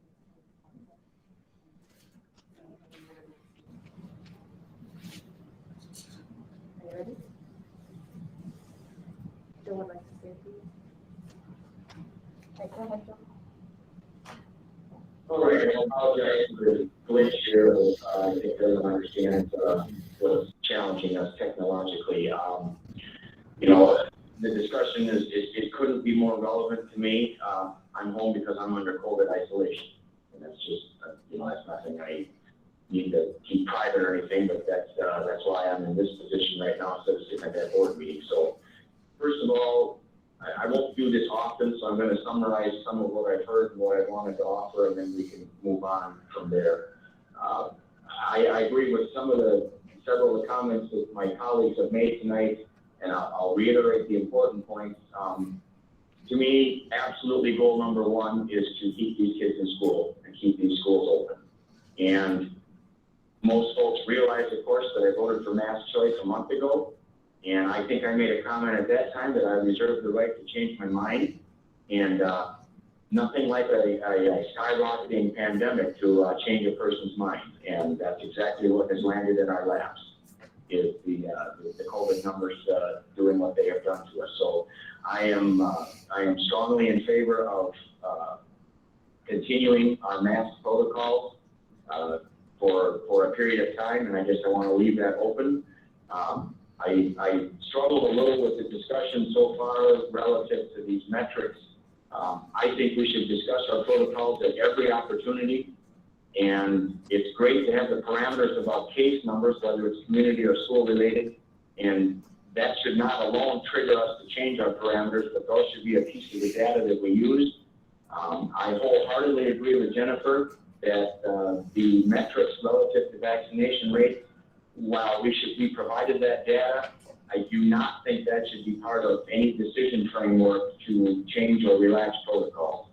I want that data, but we're all going to filter that and use it in a little different fashion. So it's an extremely polarizing issue, and I think that the community comments were spot on, and I'm not comfortable getting linked, if you will, to a vaccination threshold amongst any particular age group. I feel like we should encourage them, but maybe we can incentivize them, but it should never be part of our decision threshold or triggers in my mind.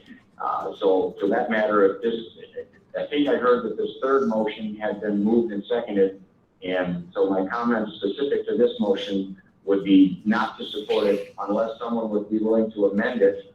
And I'm going to let you do that from the floor because it's too challenging from my perspective to not include the vaccination metric, but certainly the other two pieces relative to case counts I think are relevant.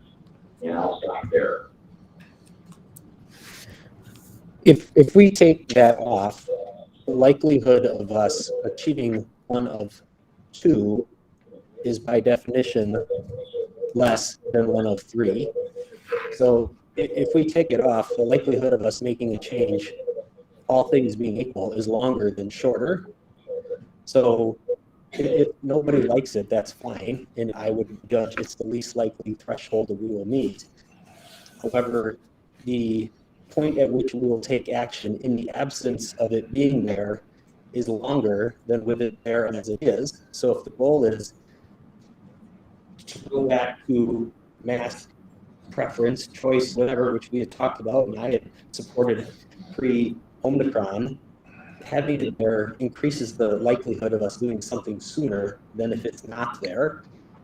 I guess in the end, I don't care, but it seems silly to take it out when the goal that it's intended to achieve becomes less likely in the absence of it.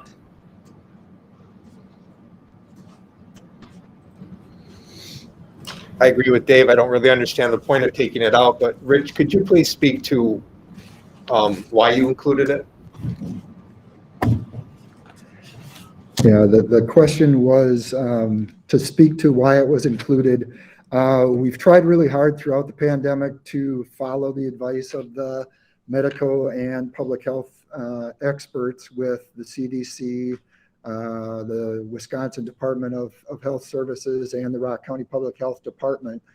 All of those organizations include being vaccinated as a very important part of a layered safety protocol. There are some districts that require vaccination of their staff. We certainly aren't at any point thinking that would be a direction that we would want to go, that we would require vaccination of students or that we would require of staff.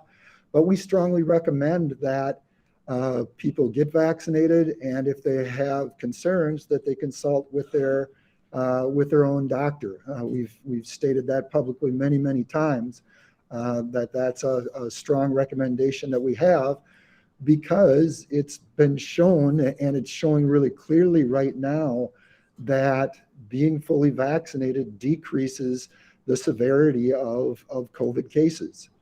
It makes someone less likely to be hospitalized and less likely to die. And I think we have an obligation for our students, staff, their families, and our community to recommend that people do that, but still allow them the ability to make that choice on their own, which is the approach that we've taken the entire time. If it were the only metric, I would have a problem with it, but I'm in agreement with Dave. It's one of three. It's very likely the other two will be reached before, but if that one's reached, then we also have that under our tool belt to use to look at the protocols. So any more discussion? Okay, there's a motion on the floor made by Rick. Shelley, you were the second, correct? Seconded by Shelley, to adopt the safety protocol metrics as presented. We will do a roll call vote. We will start with Joe.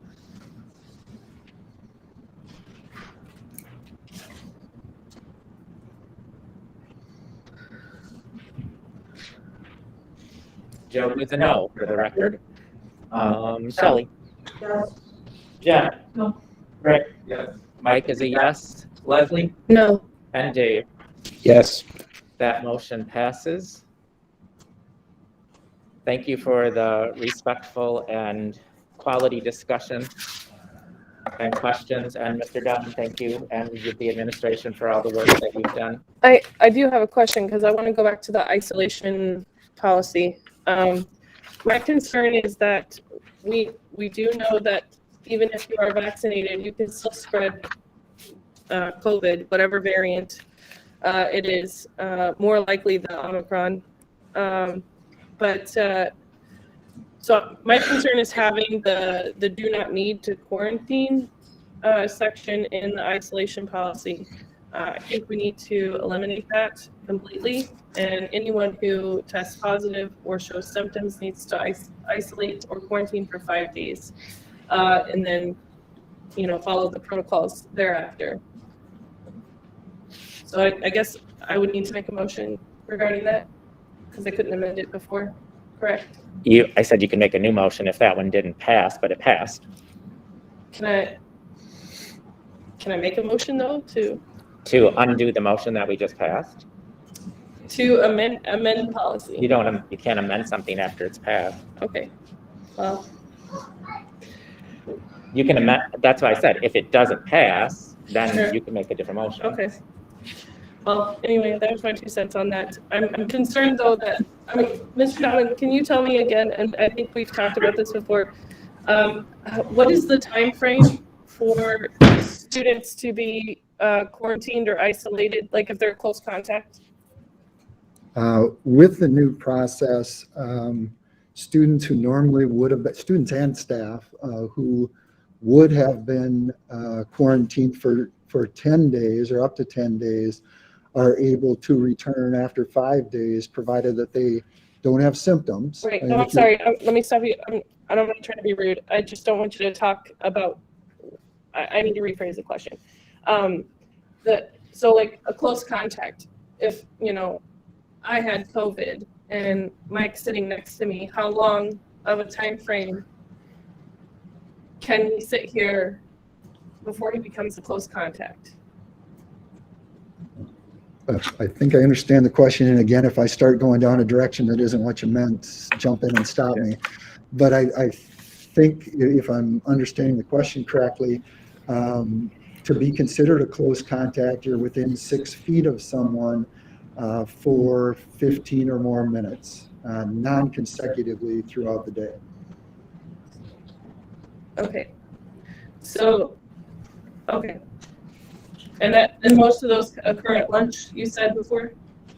I think lunch is one time when they occur because for students, if they're both the student who tests positive and the person who's considered a possible close contact, if both of them are masked appropriately, then that 6 feet goes down to 3 feet. But we know that during lunch, students aren't masked.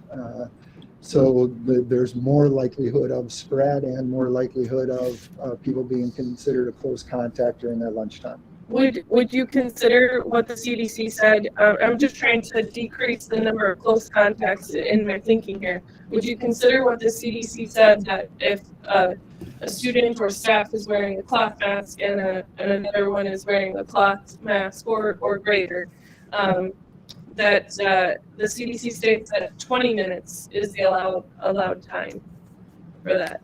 My understanding of the CDC recommendations and what we've approved tonight is that our recommendations mirror or our new protocol mirror the CDC recommendations, and which have also been adopted by DHS and Rock County Public Health.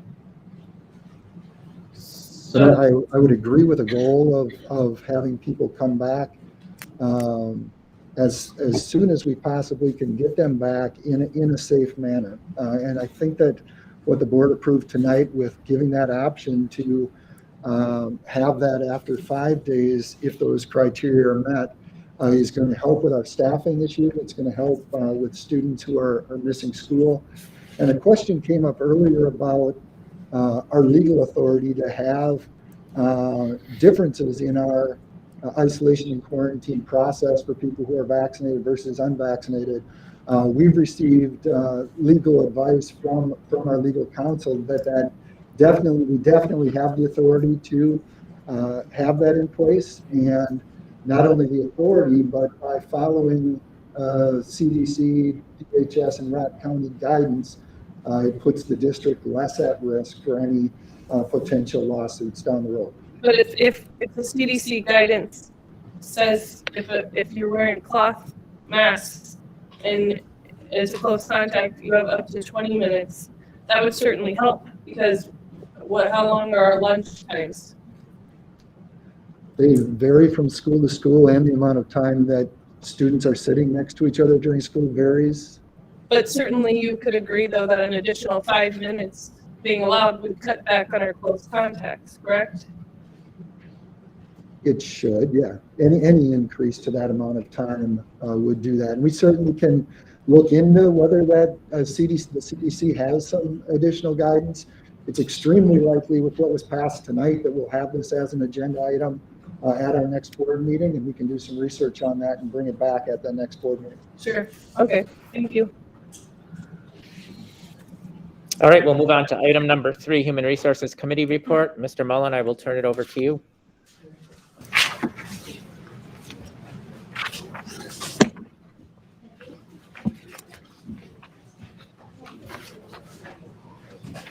Gonna give it a minute.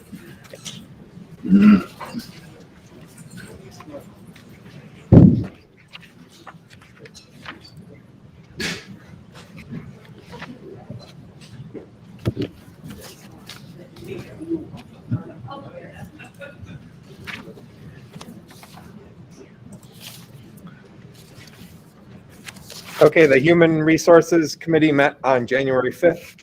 The first item on our agenda was the Benefits Advisory Group meeting review. The Benefits Advisory Group met on December 21st. The first item discussed was an update on life insurance marketing efforts. Just to remind everyone, the current 2-year rate guarantee is ending with WEA Trust on June 30th. Staff from USI shared 6 new insurance quotes. These quotes are included in the handout and board docs along with potential cost savings of each plan. The district is going to continue to review these quotes and also look into the impact on retirees if they were required to pay their benefit on their own after turning 65. The next item discussed was the other post-employment benefits. Al Yeager from USI discussed how we compare with what is offered as a retirement benefit and what the current benefit costs. This led to comparisons and contrasts with our peer districts. Next steps will be reaching out to Key Benefits Consulting and employee benefit consulting firm to look into our benefits and report back with the financial impacts of various options. What's the issue here? Is it with the retirees can stay on it, or what? Is that why we're re-looking at this?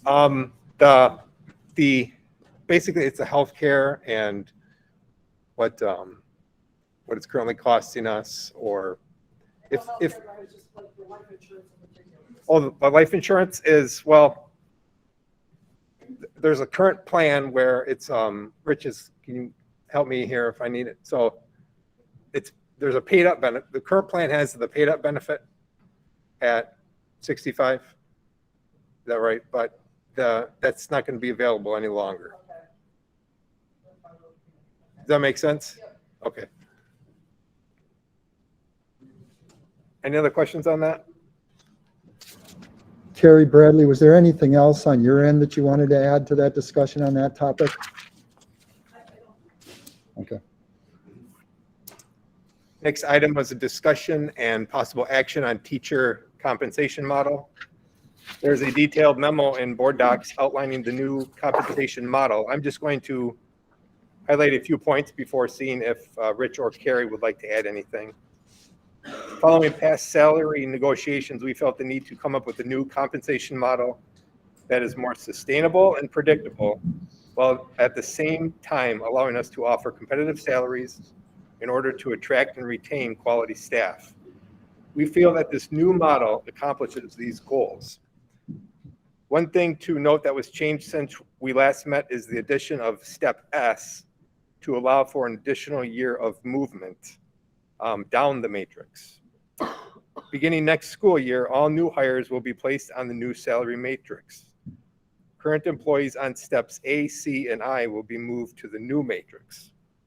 All other employees will continue off matrix, but may transition to the new matrix by meeting requirements for a lane change, as outlined in the handout in board docs. No employee will be moved to the new matrix if the move results in a salary reduction.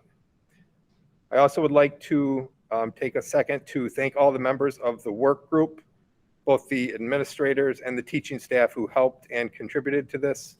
It was truly a collaborative effort, and we appreciate everyone's efforts. Carrie or Rich, have anything they wanted to add to that? Yeah, that was a very thorough overview. There are a couple things that I want to add to it just to make sure that the board is clear on it before the vote. Rick mentioned the work of the teacher model work group, or the teacher compensation model work group, and I do want to reinforce that they did an outstanding job with the recommendation that we're bringing to the board. We listened to input from that group and incorporated some of their feedback into that recommendation. A couple specifics on the model. The teacher salary matrix is included in board docs, and you can see it's a very similar model to what we've had in place before, but I want to highlight a couple changes. There are fewer lanes, and lanes are the columns that teachers can move to the right on and receive additional compensation. So there are fewer columns or lanes. There's one additional step. So in our previous model, it went through step R. This model goes through step S, and the impact of that on teachers will be that every teacher, as they move through the system, if they're with our district long enough to get through step S, will receive one additional year of a $750 increase, and that $750 increase would stay with them throughout the remainder of their career. So that was put in part because we have about 28 teachers who are currently at step R, and we wanted to make sure in our transition that we were giving them an opportunity for increased salary for the coming year. So adding that in will benefit them not only for next year when they get that $750 increase, but also benefit them that they'll have that one-time $750 increase when they move to step S will stay in place in their salary moving forward. Another thing that I want to highlight is that, and I think again Rick alluded to it, as we're determining the transition from our current staff, and the system that we have in place right now doesn't make for an easy transition to another system. So some teachers will be utilizing the new teacher salary matrix, while others will remain what we're calling off matrix. And if they're off matrix, they wouldn't be placed on the new grid in any location, but they would continue with their salary that they have right now for this current year, plus any annual step increases, $750 step increase every year until they would get to that step S, even though they're off matrix. And then every teacher, whether they're on the new matrix or off matrix, would continue to see their salary increase or their salary change based on the negotiation on that base wage. The current base wage is $45,110. The board would continue to negotiate that on an annual basis with the Teachers Association, and any change to that based on that negotiations would raise the salary for every teacher in our system by that same amount. I'm taking a quick look through my notes to see if there's anything else in addition to what Rick had shared. I think one thing that's listed in the memo is that the salary schedule is structured to provide a competitive compensation. And we look at other schools in the Badger Conference at starting salary, average salary, and highest available salary. And we want to make sure that we're at or above that median of that group. Even though we're a low revenue school district, we think it's important as we look for ways to both attract and retain a high quality staff that we continue to make that comparison. And if we do see that we're falling behind either at starting rate, average rate, or highest available rate, we would have the ability to make some changes as we would with any of our other employee groups, because we look at that comparison with our other employee groups too. Carrie, is there anything else in your notes that you want to make sure that we highlight?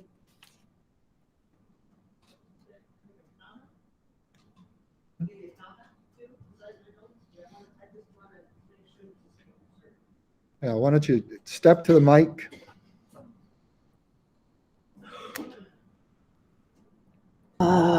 Okay. In listening to both of you speak, I think you've hit all the major points, but I just want to emphasize a point. When we began the conversation, I had some ideas of what this product would look like. And we did the work and we listened to the work group. And the product that we have ended up with after going through the process is not really what I had in mind when the process started. So I just want to emphasize, and Rich has mentioned it too, that listening to the work group and taking that input was used to design what you have in front of you today. I think it is designed to be able to make changes and be flexible to the marketplace, like Rich has said as well.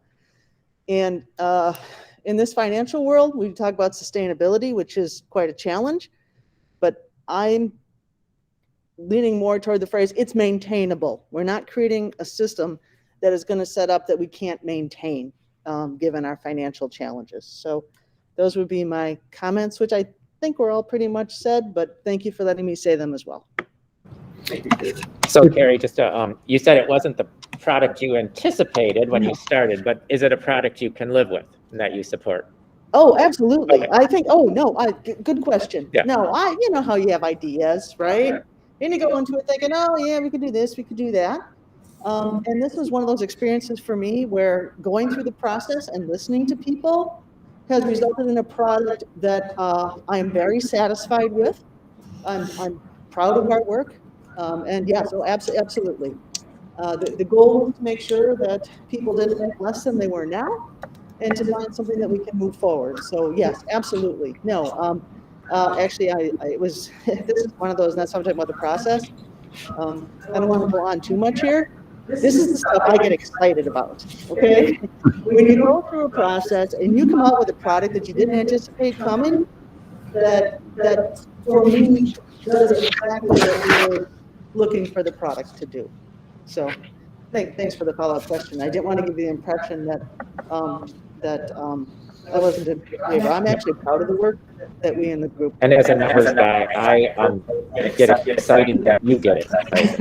And I'd like to reiterate what Rick said through Mr. Thomas, like Carrie, your department and also some resources department has done a tremendous amount of work. I think making that is really lovely. And I've, in my experience, there's quite a few different major changes, and the fact that you're really watching out for teachers and not putting them somewhere lower than they exist now is really great. And I can't speak for teachers, but as an ex teacher, that would be greatly appreciated. So thanks for all of your time. It's very much appreciated. There's one more thing that I'd like to add, just based on some questions that we got from teachers. I want to make sure that board members are clear on one kind of a potential scenario. If you look on the matrix, the new teacher salary matrix, and you go down the master's column all the way to step S, you can see that if someone is at step S and they have a master's and they're in the new matrix, they would have a salary of $68,610. A question that came, we have some teachers who are whose salary is higher than that because they've moved lanes under our current system that's being sunsetted. And their concern was when I refer to them being able to proceed up to step S, they asked, well, does that mean that 68,610 would be the highest that people could earn if they're off matrix? And I assured them that if they're off matrix, they would continue to get those $750 annual step increases until their step gets to step S. So for instance, if they're on step P right now, they would still get step Q, step R, and step S, even if their salary is higher than that 68,610. And I want to make, just because there were a couple questions from teachers asking for clarity on that, I want to make sure that board members know that that's our intent with this. Before we move on,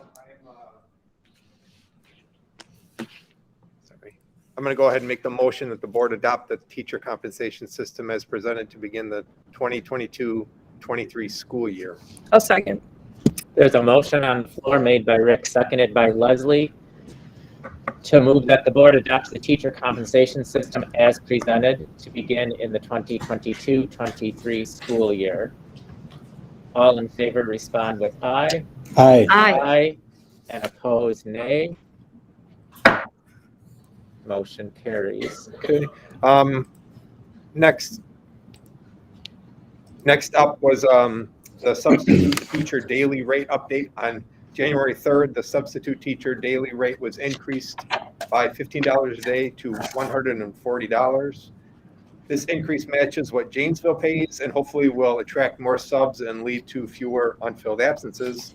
Substitutes were made aware of this increase by teachers on call.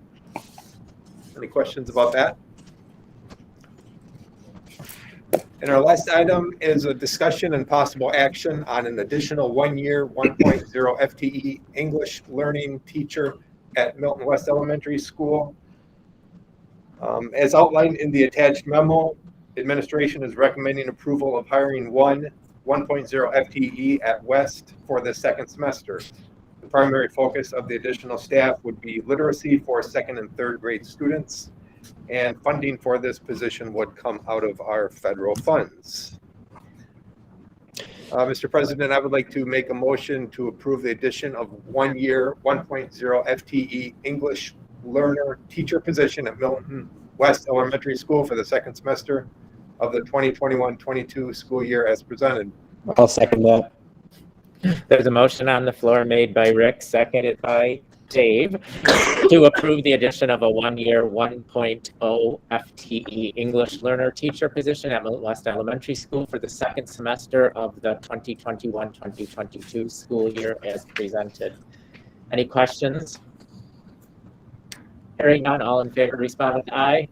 Aye. Aye, and opposed nay. That motion carries.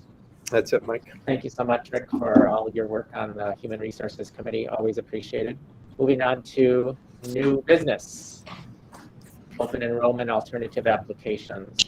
I'll move to approve the 2021-2022 open enrollment alternative applications as presented. Motion on the floor made by Dave, seconded by Leslie to approve the 2021-2022 open enrollment alternative applications as presented. Any discussion? Hearing none, all in favor respond with aye. Aye, and opposed nay. Motion carries. Moving down to number 5, miscellaneous. Action on staffing reports. I'll make a motion to approve the staff report as presented. Leslie got it. Okay, there's a motion on the floor made by Rick, seconded by Leslie to approve the staffing report as presented. Any discussion? Mr. Dahl. I just want to, we don't typically identify individuals who are on the staffing report for a call out because we value every single employee that we have across our school district. But I do want to note the pending retirement of Susan Probst that's listed there. Susan has served the district and continues to serve the district in an extremely valuable manner, always taking into account what's best for kids, and as do all of our staff. But I wanted to make sure that we note that effective at the end of this fiscal year, Susan will be retiring, and we will be working on identifying a replacement for her. I would like to add to that some shoes can't be filled. So it looks like we'll be looking for a new pair of shoes because yours will certainly not be filled and will be missed. So the motion has been made and seconded. Any discussion? All in favor respond with aye. Aye, and opposed nay. Motion carries. Action on gifts and donations. I would move to approve the gifts and donations with gratitude. Second. Motion on the floor made by Dave, seconded by Leslie to approve the gifts and donations, always with gratitude. Any discussion? Hearing none, all in favor respond with aye. Aye, and opposed nay. Motion carries. Mr. Dahman, meeting dates for upcoming meetings.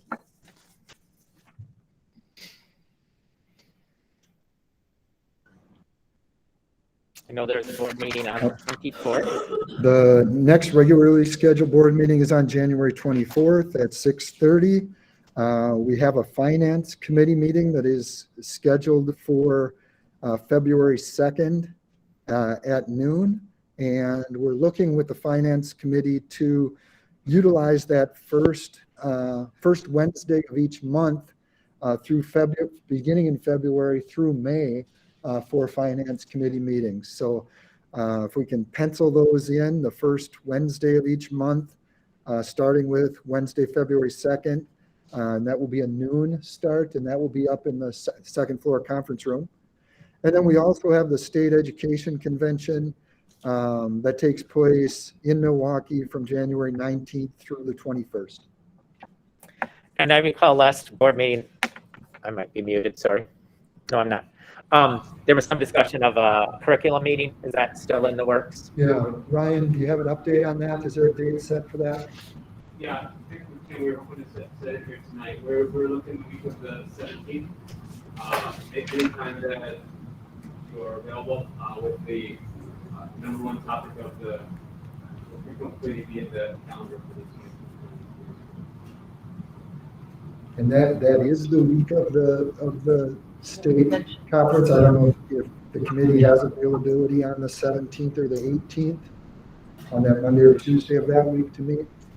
Yeah, thank you. How about Monday the 17th? I could do the 17th in the afternoon, like mid to later afternoon.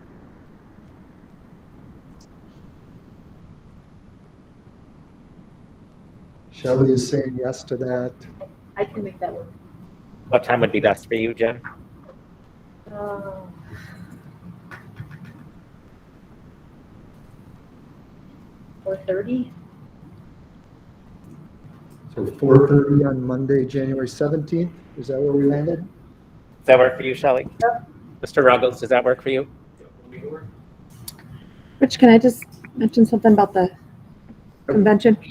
I sent out some of the changes to the convention to all of you. They're canceling the luncheons, masking is required.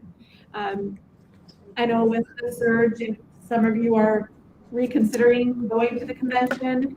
The cancellation date is this Friday. So if you change your mind and you don't want to attend the convention, please let me know before Friday morning so I can cancel. I have Mike, I have you signed up remotely. I can sign you up to attend virtually and to get all the recordings. You still have to pay for that, but let me know if you're interested. So. Okay. Thank you. But at this point, I have everyone who said yes. And I think that's everybody except Mike virtually and then Leslie. So everybody else is signed up at this point. Okay. All right, so I will entertain a motion to go into executive session per state statute 19.85, subpoint one, subpoint C, considering employment, promotion, compensation, or performance evaluation data of any public employee over which the governmental body has jurisdiction or exercises responsibility. And this is in response to superintendent evaluation, superintendent contract extension. Second. So the motion has been made by Leslie, seconded by Rick. We'll do a roll call vote. Shelley? Yes. Jen? Yes. Rick? Yes. Mike is a yes. Leslie? Yes. Dave? Yes. And Joe? Is a yes. So we are in executive session. We can take a quick break if anyone needs to use the bathroom or just take a stretch their legs. I just wanted to apologize for my let's vote comment. No, you're good. I don't. No, I was frustrated and I shouldn't have said No, it that way. I didn't take it that way. Thank You're. We're all good. Always will be, Leslie. Appreciate it. Are you okay? Am I okay? Yeah. I have had like a bronchial thing